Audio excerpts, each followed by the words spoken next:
Bom dia. E aí, pessoal? Terceira aula. Louco para chegar no intervalo? Quinta-feira.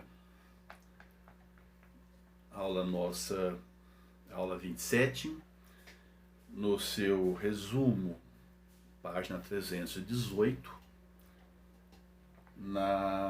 No texto, página 143. Revolução Mexicana. Olha, a Revolução Mexicana, um movimento importante dentro da história geral. Importante, é óbvio, para a história do México, mas também importante dentro da história geral. Alguém tem até quem analisa a Revolução Mexicana junto com a Revolução Russa, que nós acabamos de ver, que é em 1917. Aqui a nossa datação do nosso livro aqui é 1910 a 1920. Você vai encontrar 1910 a 1917 e outros que falam 1910 a 1911, né? De qualquer forma, essa aproximação com a Revolução Russa, será que no México já estavam fazendo uma revolução de cunho socialista? Será que as propostas já iam nessa direção? Ou será que era mais um grande movimento de cunho liberal? É o que nós vamos tentar ver um pouco aqui, tá? Então, primeiro vem essa datação, nós vamos seguir aquela que está no nosso texto. O início dela, praticamente em 1910, quando era anunciada, e até um dos seus possíveis finais, porque para alguns, inclusive, a Revolução Mexicana continua, porque seus principais problemas não foram resolvidos. Se você tivesse que definir rapidamente, você vai dizer que a Revolução Mexicana, começo do século XX, ela ou está centrada ali na questão da posse da terra, ou na utilização da terra, ou na questão agrária. Então você tem, por um lado, uma questão que é política, um ditador, um outro grupo que quer eleições, com um tipo de movimento.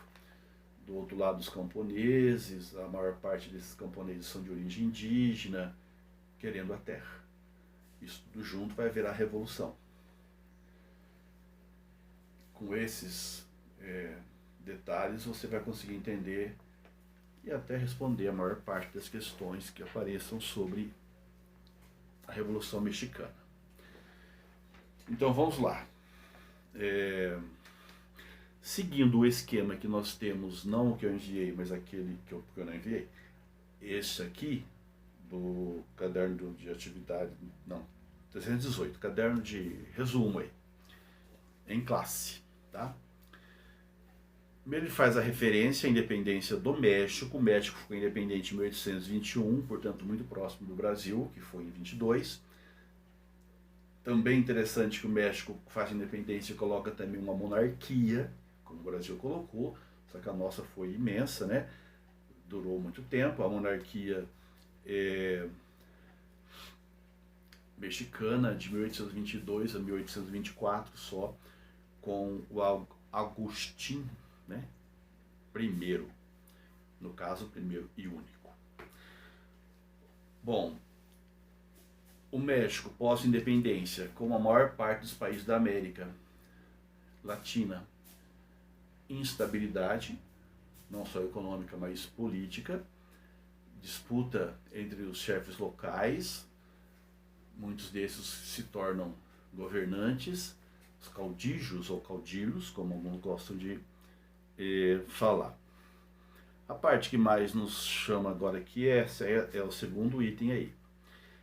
É o governo de Porfírio Dias. Aí ele fala que ele entra em 1876. Então, o Porfírio Dias vai entrar em 1876 e vai sair em 1910. É possível que você encontre um livro que fala em 1911. 1910 é quando começa a Revolução, né? Por isso o nosso livro optou por esse por esse momento. Quem coloca 1911 provavelmente é porque está tentando fazer relação de quando o Porfírio Dias vai embora, né? Ele sai daqui e vai para a Europa, tá? Mas olha que legal, ou melhor, olha só que estranho, né? Ele governa aqui, gente, mais de 30 anos. Então o que é que vai caracterizar o porfiriato, que é como é chamado isso? Primeiro, uma ditadura, politicamente falando. Segundo, economicamente falando, foi um momento de modernidade, houve uma modernização. Só que você vai perceber que essa modernização que acontece com o porfiriato é uma modernização que vai beneficiar sobretudo a classe alta. Porque os mexicanos aqui se aproximam muito dos norte-americanos, que vão estar interferindo aqui. O México já tinha passado por uma guerra contra os Estados Unidos, já tinham perdido território, já tinham passado por uma guerra contra a França, e agora estão aqui do lado dos norte-americanos a vida toda, né? Eles não têm saída com relação a isso. Essa modernização significou, na verdade, um crescimento, um incentivo, inclusive a esse crescimento, dos latifúndios exportadores. Então é praticamente uma plantation sem os escravos, né? Essa produção em grandes propriedades para o mercado externo. Vai ser a grande modernização. Também vai ter o investimento na indústria. Mas essa modernização aqui, ela nos lembra o nosso texto de Brasil, que fala de uma modernização conservadora. Tá? Nesse aspecto, podemos concordar. Então, voltando ao nosso esquema. Então, como ditador até 1911, quando ele vai para a Europa, do verbo França. Modernização, a agricultura de exportação e tensões. Ele coloca assim, ó, população camponesa de origem indígena. Que tensão é essa? Os camponeses tinham terras chamadas de ejidos, com J, fica ejidos, que eram terras coletivas, terras que eles usavam coletivamente e que era fundamental para o sustento deles. Pois essas terras vão ser cada vez mais apropriadas pelos latifundiários. E esses camponeses indígenas vão ficar ainda mais na miséria. Então temos aí uma grande tensão e muito provavelmente o principal motivo do que vai ser a Revolução Mexicana, tá? Ejidos, não esqueçam disso, não aparece no texto aqui do resumo. Bom, que mais? Essa modernização do porfiriato significou também uma abertura ao capital externo. Já falei da presença norte-americana lá.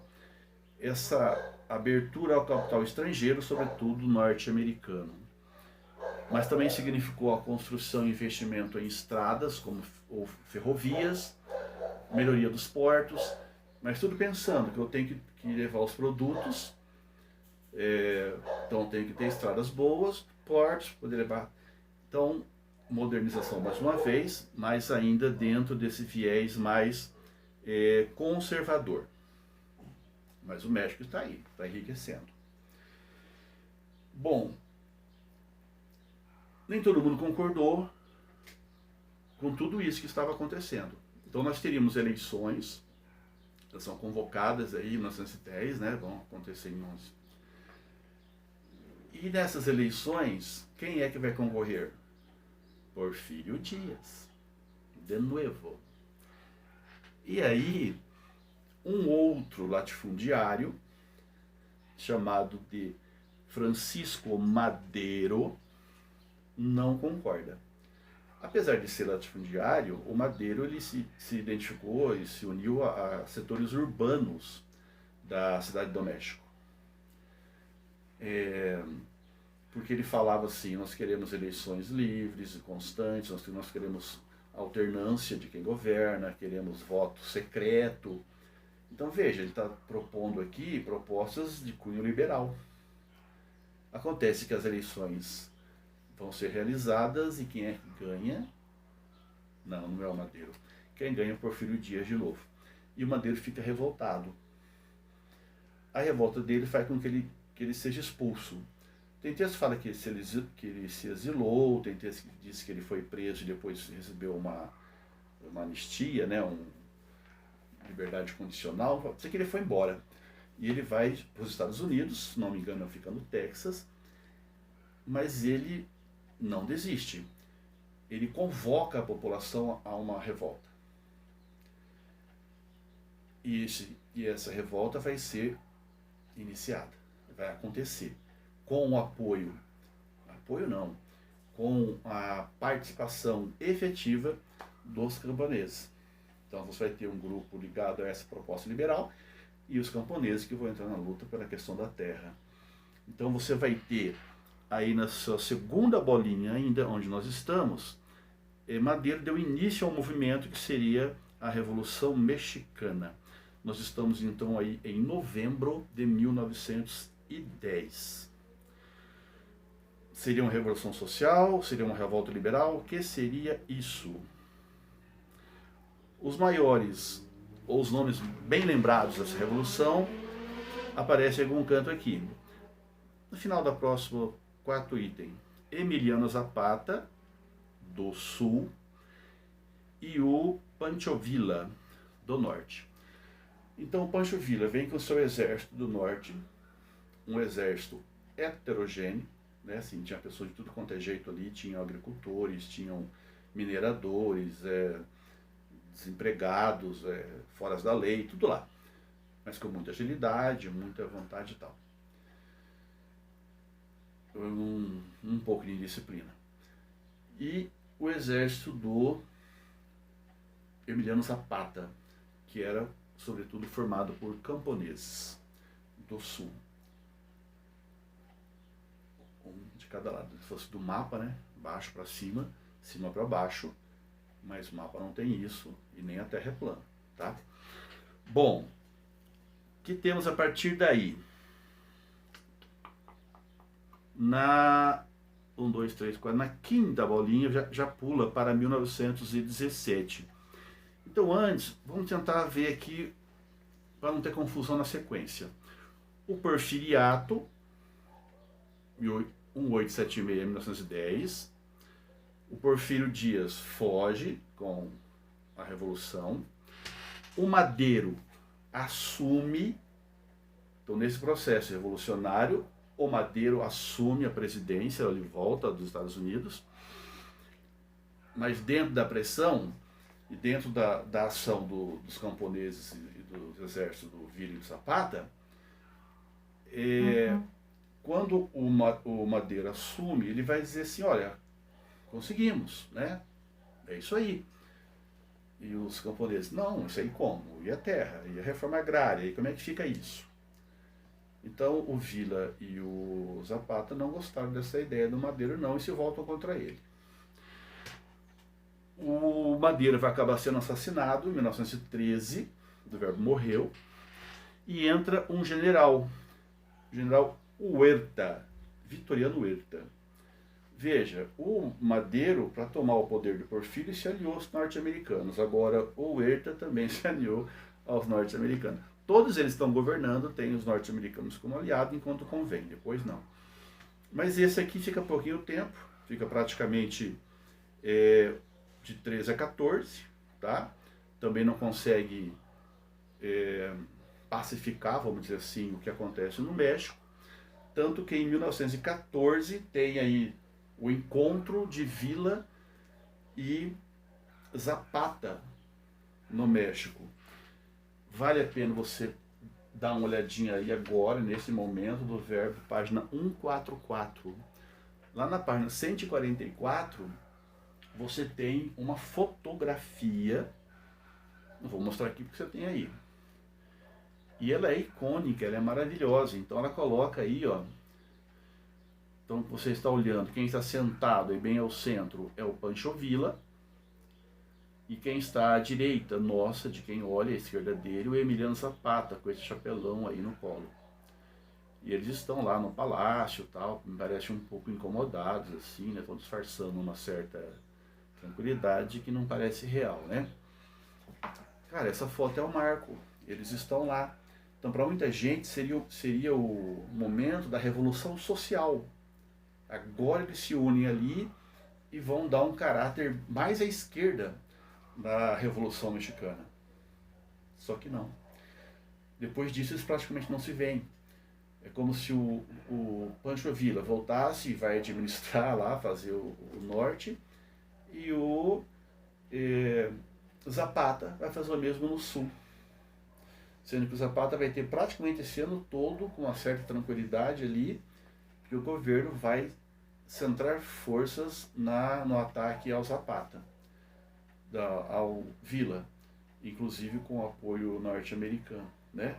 Vai desmobilizar o exército do Pancho Villa. Bom, como o Huerta não consegue, entra um governante que nem aparece nos textos aí, Francisco Carvajal, governa um mês, então por isso que nem aparece em lugar nenhum. Quem vai assumir e vai dar um fecho a essa revolução é o Venustiano Carranza. Observa, Venustiano Carranza vai até 1920.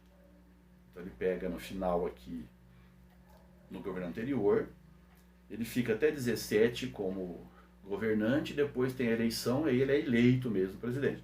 Então ele fica até 1920, que é onde nosso texto quer parar, né? De 10 até 20. O que faz o Carranza? Antes disso, do que ele faz, vamos ver se aqui no nosso texto temos mais alguns detalhes que vale a pena. Vale sim. Olha só. O Zapata, vale lembrar que quando essa revolução começa, o Zapata ele lança um plano chamado Plano de Ayala.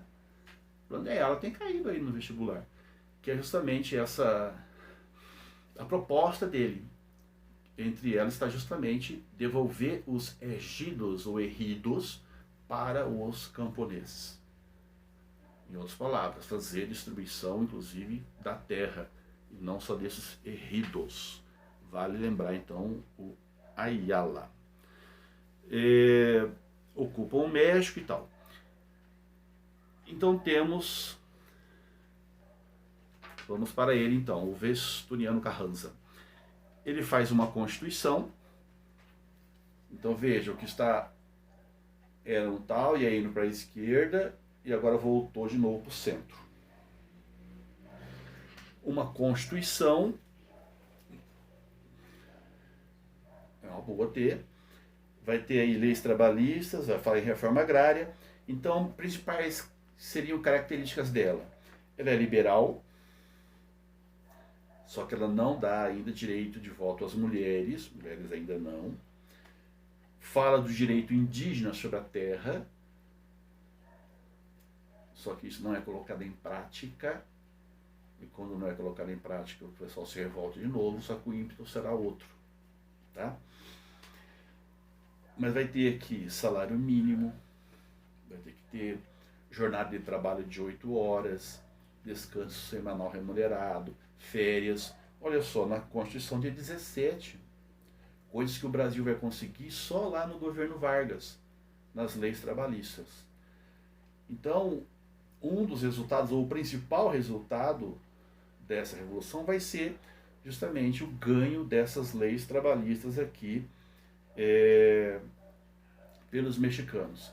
Também vai acontecer uma separação entre a igreja e o Estado, porque essa revolução também era contra o poder da Igreja Católica. Não era contra a religião, não era contra os padres, assim, contra os padres alguns se revoltaram, mas eles continuavam religiosos, mas eles não aceitavam o poder que a igreja tinha ali, tá bom? Porque o México até hoje é muito religioso, né? O Venustiano conseguiu desarticular todo o exército zapatista e o exército de Villa. O Zapata acaba sendo morto, se não me engano, em 1919, numa emboscada. E o Villa é morto um pouco depois, em 1923. E os dois passaram a ser heróis, né? da população mexicana, e é interessante que até os Estados Unidos, Hollywood, né, o cinema norte-americano, se interessou pela Revolução Mexicana. Então você pode procurar até na internet filmes sobre Zapata, filmes sobre Villa, com autores na época que eram de ponta. Tá? São filmes até muito bem feitos. Bom, penúltimo item aí, ele vai dizer, né, que não foi implementada a tal da reforma agrária, houve uma volta à luta, mas não com o mesmo ímpeto, e o que se configurou mesmo foi uma revolta, uma revolução mais liberal. Ele cita mais à frente o Lázaro Cárdenas. O Cárdenas, ele está no campo dos populistas. Muitos dizem que o próprio Carranza, na linha populista. Então Cárdenas se alinha ali ao Vargas, ao Perón. Então no governo do Cárdenas teremos uma grande reforma agrária lá, mas também que não vai dar certo. Não é que não vai dar certo, eles pegaram as piores terras para dar, e aí não deu incentivo e a coisa ficou muito complicada. A última referência aqui importante, duas últimas, é essa que ele coloca na década de 90. Então, que já é um adendo, porque como tínhamos muitos movimentos, inclusive no Brasil, né, o movimento do Sem Terra, por exemplo, falando em reforma agrária, e aí tem a Revolução Mexicana, a reforma agrária, aparece em 90 um grupo chamado Exército Zapatista de Libertação Nacional. Exército Zapatista, do Emiliano Zapata. Apareciam com máscaras e tal, né, falavam do comandante, o subcomandante Marcos, não se mostravam. E o exército feito, sobretudo, não só, mas na esmagadora maioria, por esses descendentes dos indígenas. Ainda falando da reforma agrária. Mas nesse caso lutando também contra aquilo que era tal do neoliberalismo, globalização. Então era o momento que eles queriam implantar o NAFTA. E eles se opõem a isso. Ficou muito famoso esse movimento e com certeza o trabalho de base lá deve continuar ainda. A última parte é a parte cultural, mas ela está relacionada à questão que está aí. Vamos fazer junto. Vale a pena então. A parte artística, né, mexicana, muito admirada no mundo, né? Talvez a artista hoje mais conhecida do México é a tal da Frida, né? Frida Kahlo. Vocês devem conhecê-la, quem não conhece deve procurar na internet, dar uma olhadinha, não só pela obra dela, a arte que é bonita, mas também pelos seus posicionamentos, ela parte da cultura popular, inclusive indígena, não só, mas também. Isso tornou um grande símbolo do movimento feminista internacional, Frida Kahlo. Mas no caso aqui, o que aparece, o que é referência aqui é o Diego Rivera, tá? Tem um grande mural, e de fato é mural, eles pintavam em grandes paredes, são muralistas. Observe ali a faixa Terra e Liberdade, um dos nomes de filmes sobre o México, tem um que chama Terra e Liberdade.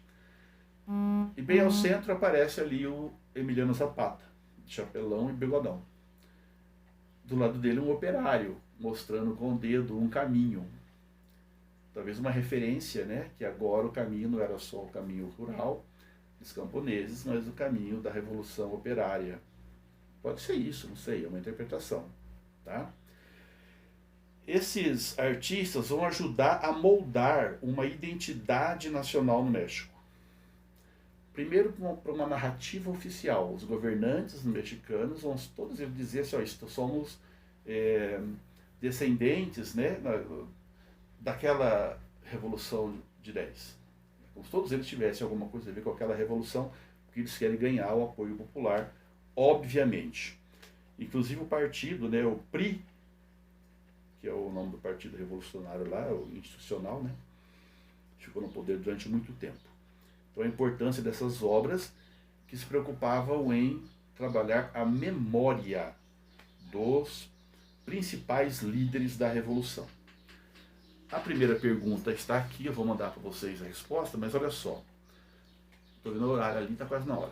A Revolução Mexicana levou um grupo de jovens pintores a construir um estilo que buscava ser uma síntese entre elementos da arte indígena, pré-colombiana, e as propostas da arte moderna.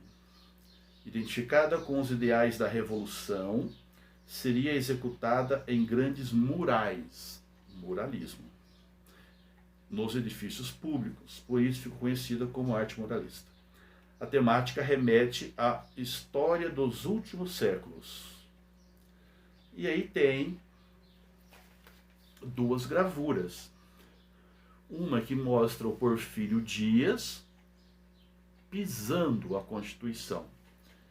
E a pergunta é sobre isso, né? Quais as características do governo do Porfírio Dias, o que significa ele pisar na Constituição, e etc e tal. Bom, se ele está pisando na lei, significa eu sou mais importante que a lei, essa lei que não existe, quem existe sou eu. E esse monte de políticos em volta, você percebe que não deixa aí brecha nenhuma para o povo. E a segunda, na verdade, é a B, né? Tem aí o Diego Rivera, que apresenta o túmulo de Zapata. Quais as características do projeto. Então, se você vê aí o Zapata enterrado e em cima ali a produção agrícola, né? Me parece que é milho. Então, ele está como que fertilizando a terra, fertilizando a plantação de milho, que mostra a importância que ele dava à questão da terra e à questão da reforma agrária. E a escolha do título, né, tem a ver com essa ideia de permanência. Até a morte do Zapata virou como a morte do zumbi, né, aquela coisa mítica. E até hoje ele é referendado. O grupo que apareceu lá chama Zapatista nos anos 90, por quê? Vai lembrar de quem? Então é isso. Voltamos após o intervalo.